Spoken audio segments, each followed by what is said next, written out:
नमस्कार दोस्तों, स्वागत है आप लोगों का हमारे YouTube चैनल आरटी सिकवाल के ऊपर।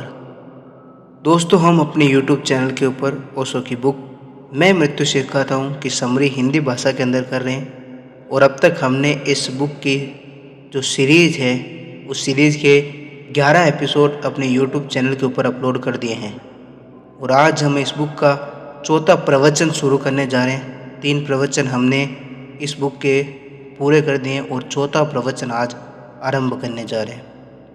तो चौथे प्रवचन का नाम है सजग मृत्यु और जाति स्मरण के रहस्यों में प्रवेश।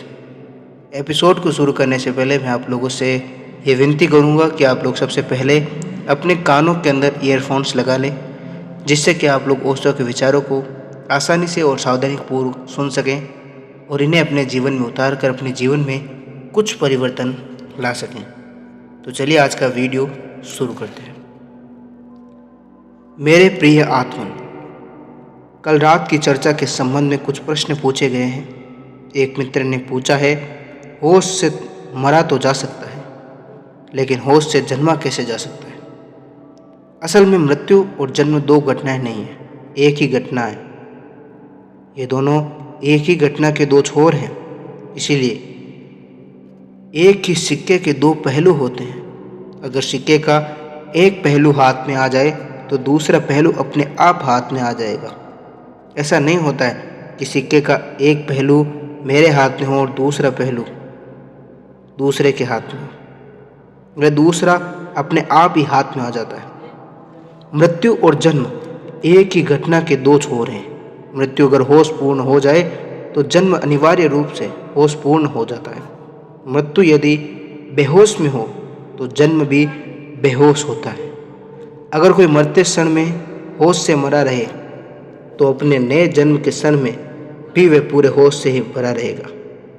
मरते क्षण में बेहोश हो तो नए जन्म के क्षण में भी बेहोश होता है। हम सब बेहोश ही मरते हैं और बेहोश ही जन्मते हैं। इसलिए हमें पिछले जन्मों का कोई स्मरण नहीं रह जाता है, लेकिन पिछले जन्मों की पूरी स्मृति हमारे मन के किसी कोने में सदा उपस्थित रहती है और यदि हम चाहें तो इस स्मृति को जगाया जा सकता है। दूसरी बात, जन्म के संबंध में सीधा कुछ भी नहीं किया जा सकता है। जो कुछ भी किया जा सकता है वह मृत्यु के संबंध में ही किया जा सकता है, क्योंकि मर जाने के बाद कुछ भी करना संभव नहीं है। मरने के पहले ही कुछ किया जा सकता है। अब एक व्यक्ति बेहोश मर गया है तो यह बेहोश व्यक्ति अब जन्म के पहले क्या कर सकता है?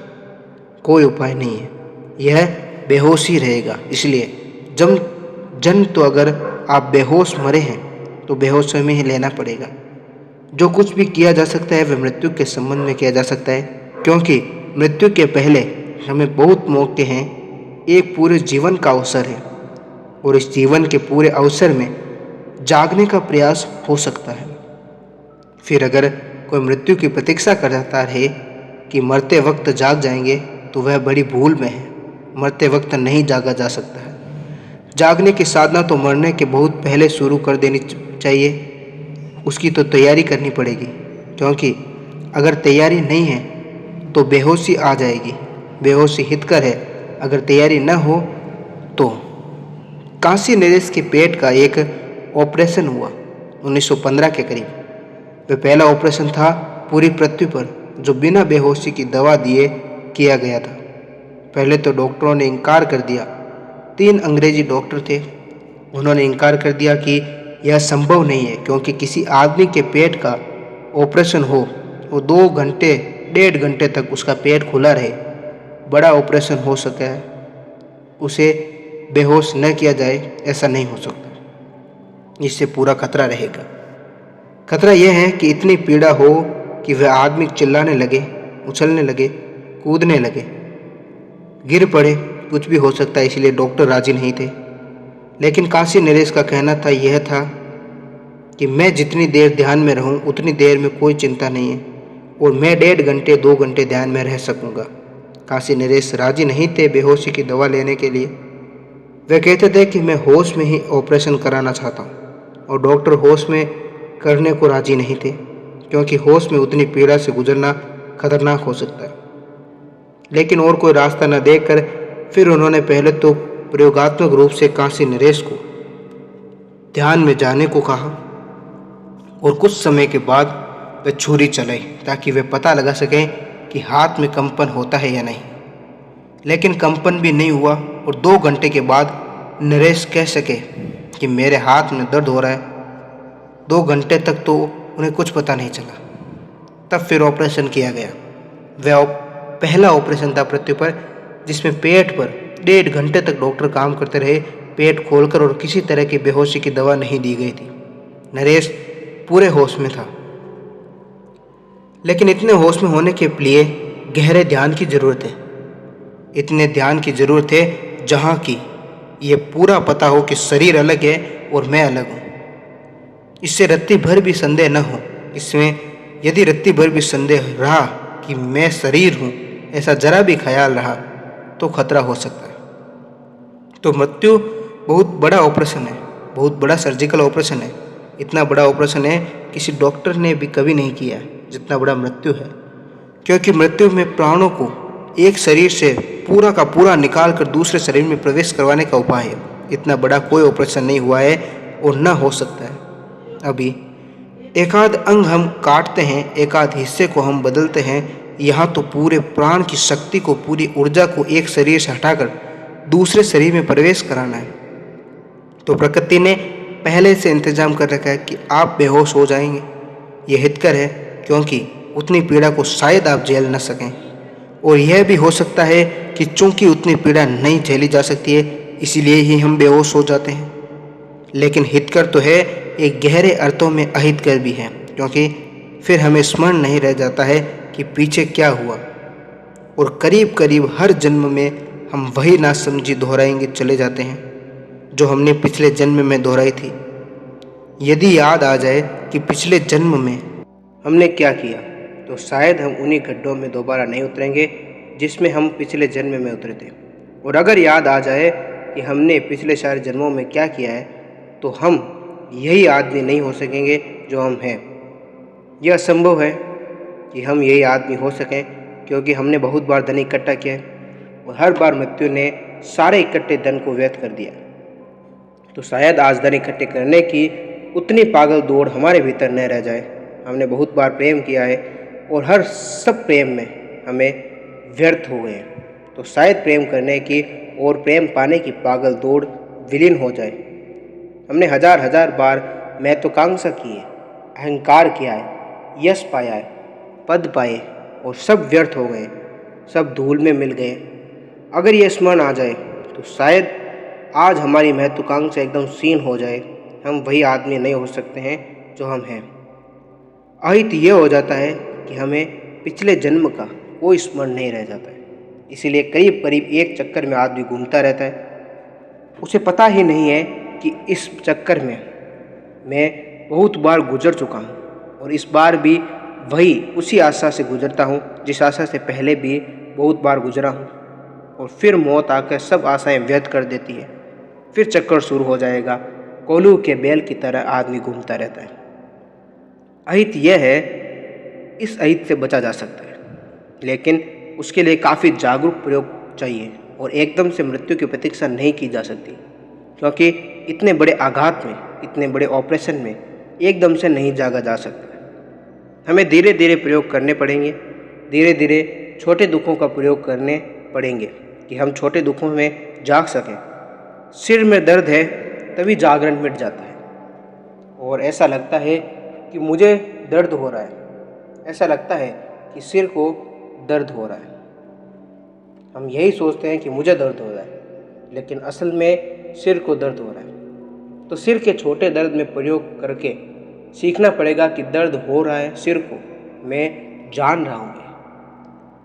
स्वामी राम अमेरिका गए तो वहाँ के लोग उनकी बात समझने में बड़ी कठिनाई में पड़े। शुरू में अमेरिका का प्रेसिडेंट उनसे मिलने आया तो वह भी बड़ी मुश्किल में पड़ा और उसने कहा कि आप कैसी भाषा बोलते हैं, क्योंकि राम थर्ड पर्सन में बोलते थे। वे ऐसा नहीं कहते थे कि मेरे सिर में दर्द हो रहा है, वे ऐसा कहते थे कि राम के सिर में दर्द हो रहा है।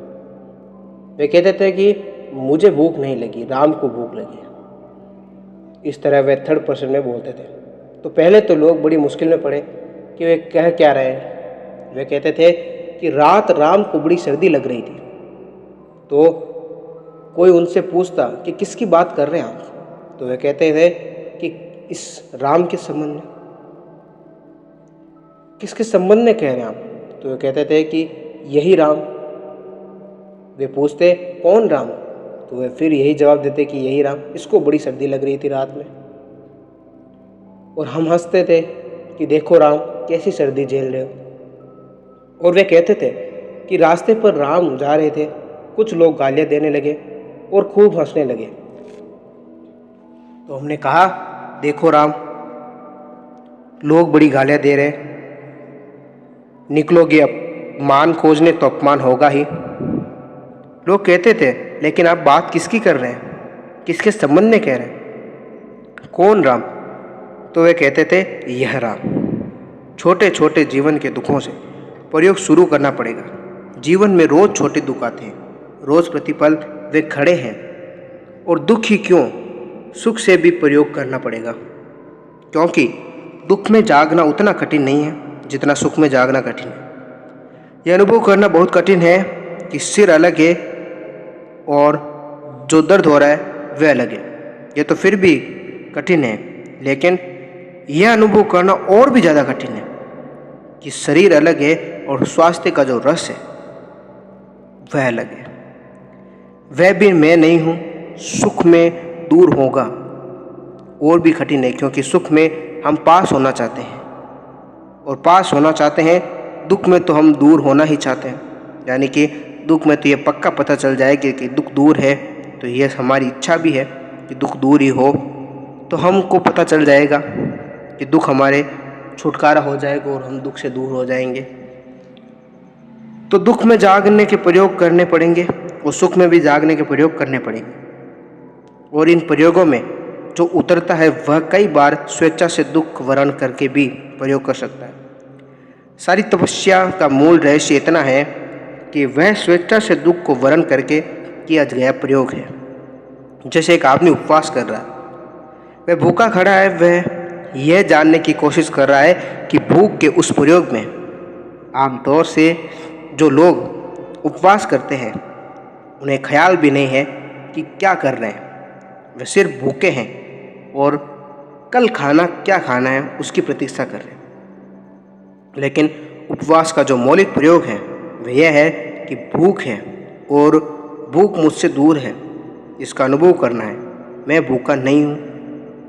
तो भूख को अपने हाथ से पैदा करके ये जानने के भीतर चेष्टा चल रही है कि भूख वहाँ है, राम को भूख लगी है, मैं भूखा नहीं हूँ। मैं जान रहा हूँ कि भूख लगी है और इसे जानना है और जानना है, और उस घड़ी पर पहुँच जाना है जहाँ भूख और मेरे बीच एक फासला हो। मैं भूखा न रह जाऊँ, भूख में भी मैं भूखा न रह जाऊँ। शरीर भूखा रहे और मैं जान सकूँ, मैं सिर्फ जानने वाला रह जाऊँ, तब तो उपवास का बड़ा गहरा अर्थ हो जाता है। उसका अर्थ सिर्फ भूखा रहना नहीं है। और आम तौर से जो आदमी उपवास करते हैं वे 24 घंटे ये दोहराते रहते हैं कि मैं भूखा हूँ, आज खाना नहीं खाया है, और कल खाना खाने की योजना में चित्त रमा रहता है, और कल क्या खाना है उसकी भी योजना बनती रहती है। तब उपवास व्यर्थ हो गया, तब वह सिर्फ अनशन रह जाता है। अनशन और उपवास का यही फ़र्क है। अनशन का मतलब है न खाना, उपवास का मतलब है और निकट निवास करना। किसके?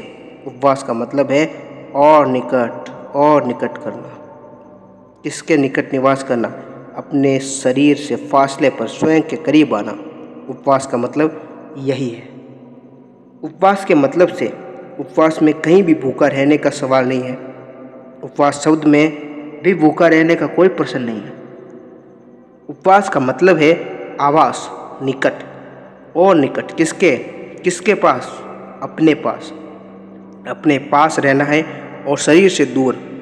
तब फिर भी ये हो सकता है कि एक आदमी भोजन किए हुए भी उपवास हो, क्योंकि अगर भोजन करते हुए भी वह जानता हो कि भोजन दूर हो रहा है और मैं कहीं और हूँ, तो उपवास है। और यह भी हो सकता है कि एक आदमी भोजन न किए हुए भी उपवास न हो, क्योंकि वह जानता हो कि मैं भूखा हूँ मैं भूख से मरा जा रहा हूँ। उपवास तो एक मनोवैज्ञानिक बोध है, भूख से भिन्नता का। तो ऐसे और दुख भी पैदा हो किए जा सकते हैं स्वेच्छा से भी, लेकिन स्वेच्छा से पैदा किए गए दुख बहुत गहरा प्रयोग है। एक आदमी कांटे पर भी लेट सकता है, सिर्फ ये जानने के लिए कि कांटे मुझे नहीं चुभ रहे, कांटे कहीं और सीधे हुए और मैं कहीं और हूँ, मैं कहीं और हूँ। ये अनुभव करने के लिए दुख आमंत्रित भी किया जा सकता है, लेकिन अभी तो अनामंत्रित दुख ही काफ़ी है, उन्हें और आमंत्रित करने जाने की कोई ज़रूरत नहीं है। दुख हमेशा ही बहुत, अभी उनसे ही प्रयोग करना चाहिए। दुख हमेशा से ही बहुत है, हमें इन्हीं दुखों से प्रयोग शुरू करना है। दुख ऐसे ही चले आते हैं। आए हुए दुखों में भी अगर ये बोध रखा जाए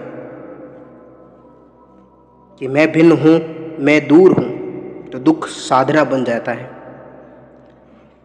आए हुए सुख में भी साधना करनी पड़ेगी, क्योंकि दुख में तो हो सकता है हम अपने को धोखा भी दे दें, क्योंकि मन मानने को करता है कि दुख मैं नहीं हूँ, लेकिन सुख को तो मानने को ही करता है कि मैं सुखी हूँ। इसलिए सुख में साधना और मुश्किल हो जाती है। असल में सुख से दूर अनुभव करना सबसे बड़ा दुख है। सुख से अपने को दूर अनुभव करना बहुत दुख है, क्योंकि वहाँ तो मन होता है कि मैं डूब जाऊँ पूरे और भूल जाऊँ कि मैं अलग हूँ। सुख डुबाता है, दुख तो वैसे ही तोड़ता है और अलग करता है। दुख को तो हम मजबूरी में ही साथ हैं ऐसा मान पाते हैं, लेकिन सुख को तो हम पूरे प्राणों से अंगीकार कर लेना चाहते हैं। आए हुए दुख में जागे, आए हुए सुख में जागे, और कभी कभी प्रयोग के लिए आमंत्रित दुख में भी जागे, क्योंकि आमंत्रित दुख में थोड़ा फर्क है, क्योंकि जिसे हम बुलाते हैं, जिसे हम न्योता देते हैं, उसके साथ हम पूरे कभी नहीं डूबते हैं, क्योंकि वह बुलाया हुआ है, निमंत्रित है। ये बोध भी फासला पैदा कर देता है। अतिथि कभी भी हम नहीं हो सकते हैं। घर में आया हुआ अतिथि हमसे अलग ही है। जब हम दुख को अतिथि की तरह बुला लेते हैं कभी कभी, तब वह अलग ही होता है, क्योंकि हमने उसे बुलाया है। रास्ते पर चलते वक्त पैर में कांटा लग गया है, यह एक दुर्घटना है और दुख डुबा लेगा, लेकिन आप कांटा लाए और उसे पैर में चुभाएं और जाना है कि प्रतिफल की कांटे में कांटा जो है वह कांटा अलग है और वह कांटा मुझे चुभ रहा है और मैं और ये शरीर अलग है, और मैं देख रहा हूँ इस दुख को कि कहाँ है। इस घटना में थोड़ा फर्क है, लेकिन मैं नहीं कहता हूँ कि आप अभी दुख आमंत्रित करने जाएं। दुख वैसे ही बहुत हैं, और जिए और उनके बीच जागे, और फिर सुख को जिए और उसके बीच जागे। तब कभी आपको लग सकता है कि कभी किसी दुख को आपको बुलाकर भी देखें कि कितनी दूर तक हम खड़े हैं। और ध्यान रहे, दुख को बुलाना एक महत्वपूर्ण प्रयोग है, क्योंकि सुख को सब बुलाना चाहते हैं, लेकिन दुख को बुलाना नहीं चाहते। और मज़े की बात यह है कि जिस दुख को हम नहीं बुलाना चाहते वह आता है, और जिस दुख को हम बुलाते हैं वह आ ही नहीं पाता है। इसी तरह आ भी जाए अगर, तो द्वार के बाहर ही खड़ा रह जाता है। जिस सुख को हम बुलाते हैं वह कभी नहीं आता है, और जिस सुख को हम नहीं बुलाते हैं वह आ जाता है। तो दुख को जब हम बुलाने की क्षमता जुटा लें, तब उसका मतलब यह है कि वह इतना सुखी हो गया है कि अब दुख बुला सकता है। वह इतने आनंद में जी रहा है कि अब दुख को बुलाने में भी कोई कठिनाई नहीं है। अब दुखों को कहा जा सकता है कि आओ और ठहर जाओ। पर वह गहरे प्रयोग की बात है। उसके पहले तो जो दुख आ रहे हैं उनमें ही जागने का प्रयोग करना चाहिए, और अगर दुखों के प्रति हम जागते चले जाएं, तो वह क्षमता आ जाएगी मृत्यु के क्षण तक की कि हम मृत्यु में भी जाग सकेंगे, और प्रकृति भी हमें छूट दे देगी कि जागे रहो, क्योंकि प्रकृति ने भी यह अनुभव किया है कि यह व्यक्ति दुखों में जाग सकता है, तो मृत्यु में भी जागा जा सकता है, लेकिन अनैस मृत्यु में कोई भी नहीं जा सकता। आज के लिए इतना ही, मिलेंगे कल हम नए एपिसोड में। तब तक आप लोग अपना ख्याल रखें।